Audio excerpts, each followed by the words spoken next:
Chiefs fans have been happy, eh? Chiefs fans have been really, really happy over the past few weeks.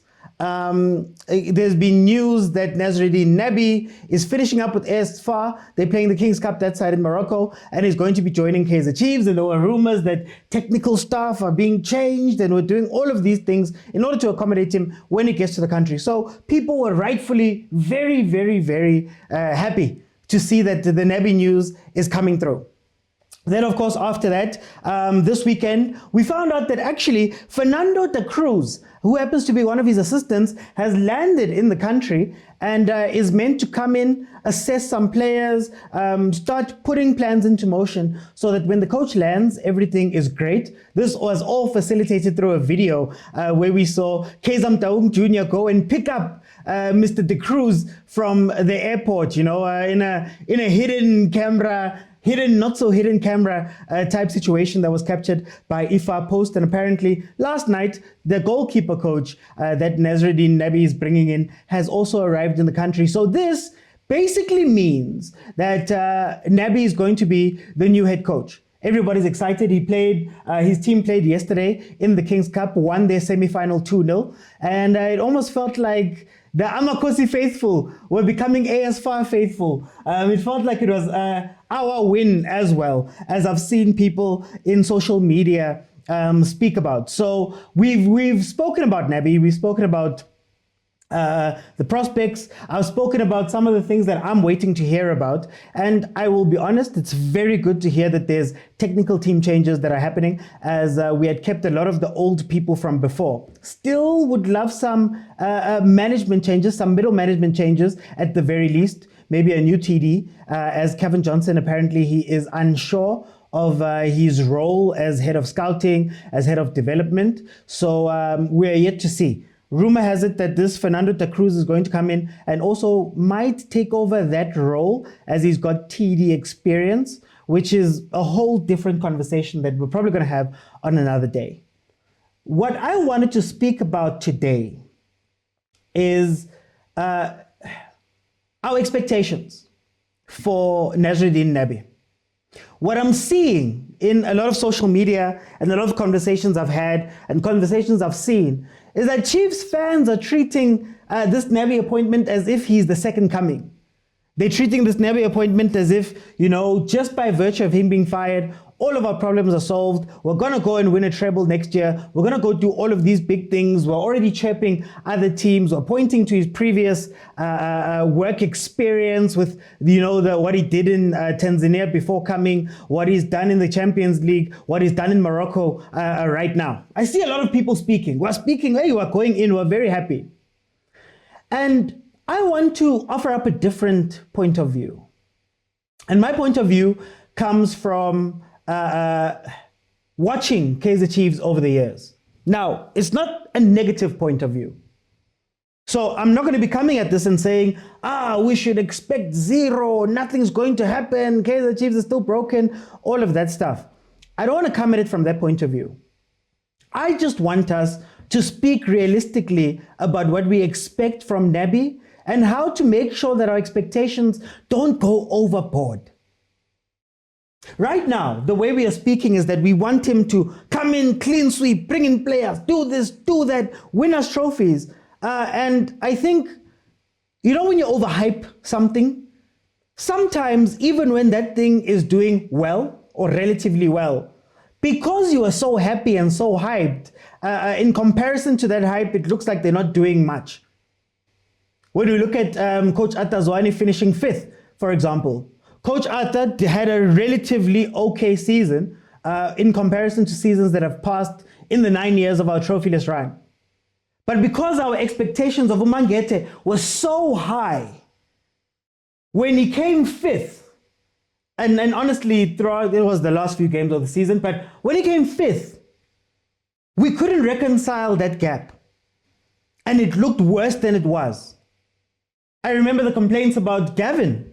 For example, Gavin Hunt, who had taken us to our first semi-final in CAF Champions League. In CAF Champions League history, it was the first time Chiefs had gone that far.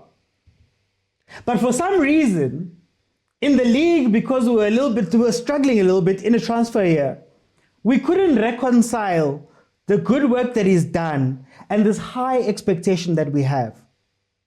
I'm going to be honest with you guys. I don't know anything about Nabi. I don't know anything about how he plays, how he sets up his teams, how he comes up and approaches matches. I have none. No, I haven't even wanted to look, just to be fair to him. So I don't want to come into this season expecting him to go and win a treble, expecting him to go and change everything and just all of a sudden hit the ground running and start moving. I want to take the view that I am cautious in that I don't want to overhype and get excited, but I'm not going to go negative.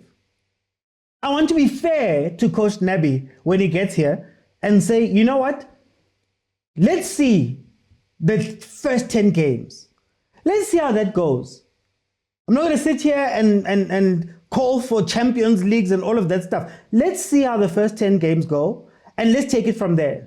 Let's see how your plan looks. Let's see how your transfers look. Let's see how your technical team works with the team. Because the other realistic thing that I'm coming to grips with as a Kaizer Chiefs fan myself is that, you know, we've had great appointments before. I mentioned Gavin. You saw what happened with Middendorp. We've had some great coaches that maybe could have been given more time, that maybe could have been done right by. But the truth of the matter is that the big question is going to be whether Nabi is going to be supported, whether Nabi is going to get the resources he needs, whether Nabi is going to get the control, Coach Nabi is going to get the control that is required for you to be able to turn around a club of Chiefs this size.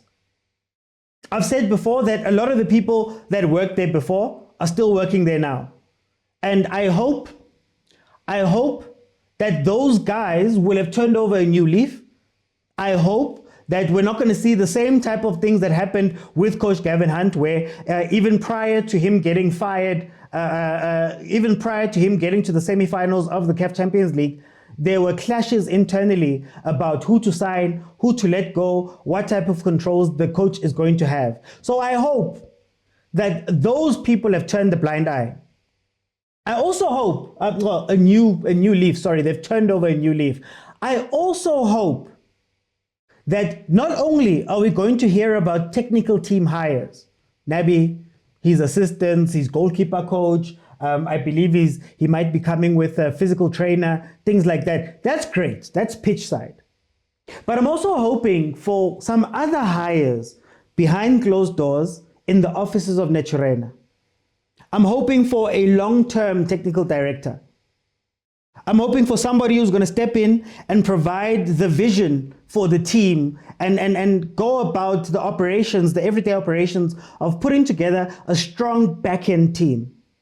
I'm hoping that the head of academy, should they get rid of Kevin Johnson, be somebody who's not necessarily linked to Nabi, but maybe they play the same type of football. I'm hoping that the club has done the hard work of looking at themselves and saying, you know what? We're bringing in Coach Nasreddine Nabi, not just because he's a coach that's available, but because we've done the research, we've looked at how he plays, and we're going to model our team around that style of play. So that from development all the way through to the club, down to transfers, who you go and buy, there's an identity and there is a roadmap. I'm hoping to see that type of work have been done in Kaizer Chiefs so that we can set ourselves up for the future. I'm hoping that Coach Nasreddine Nabi getting signed is not a face signing, is not somebody who's going to come in and be not necessarily the scapegoat, but is going to be the person that we move aside when things go wrong. So, like I said, I don't want to be negative. I'm not going to sit here and say, you know, the history of the club has been this, and they're going to do this, and they're going to mess up here, and they're going to do whatever, and be negative. We've done that. I've done that. What I'm going to say is, Coach Nabi, you are welcomed. Coach Nabi, you're going to get your chance. At least from me. I'm not going to be out here speaking loudly, doing all types of things until we've assessed. If there isn't a sign of growth, if there isn't a sign of change, I'll probably be back here talking very loudly. Not gonna lie. But if we see all of those things, then we'll get behind. Or if we don't, we'll talk. But what I will not do is sit here and say the glory days are back. Off rip. Sit here and say that everything has changed. Support ASFAR, for example. I'm not going to sit here and do those things. But for me, Coach Nabi is going to get a very fair chance. And word to the wise, Coach Nabi, if you want some advice from somebody who's been a Kaizer Chiefs fan for a very long time, win over the fans. A lot of what coaches do is focus on the back end. Oh, there's so many great people behind there. Oh, the team is such a great brand, and Dr. Motaung is doing this, and Bobby, Gemiso, Jessica, Kaizer, and you neglect that the most powerful people at this club, Coach Nabi, the most powerful people are the fans. The office is not going to stand by you if the fans start talking. The office is not going to stand by you and protect you. They're not going to put their necks on the line to try protect you if fans are going off and fans are doing whatever. Create a relationship with the fans. Understand what is needed. Understand what we want. Understand how we talk. Understand how we are.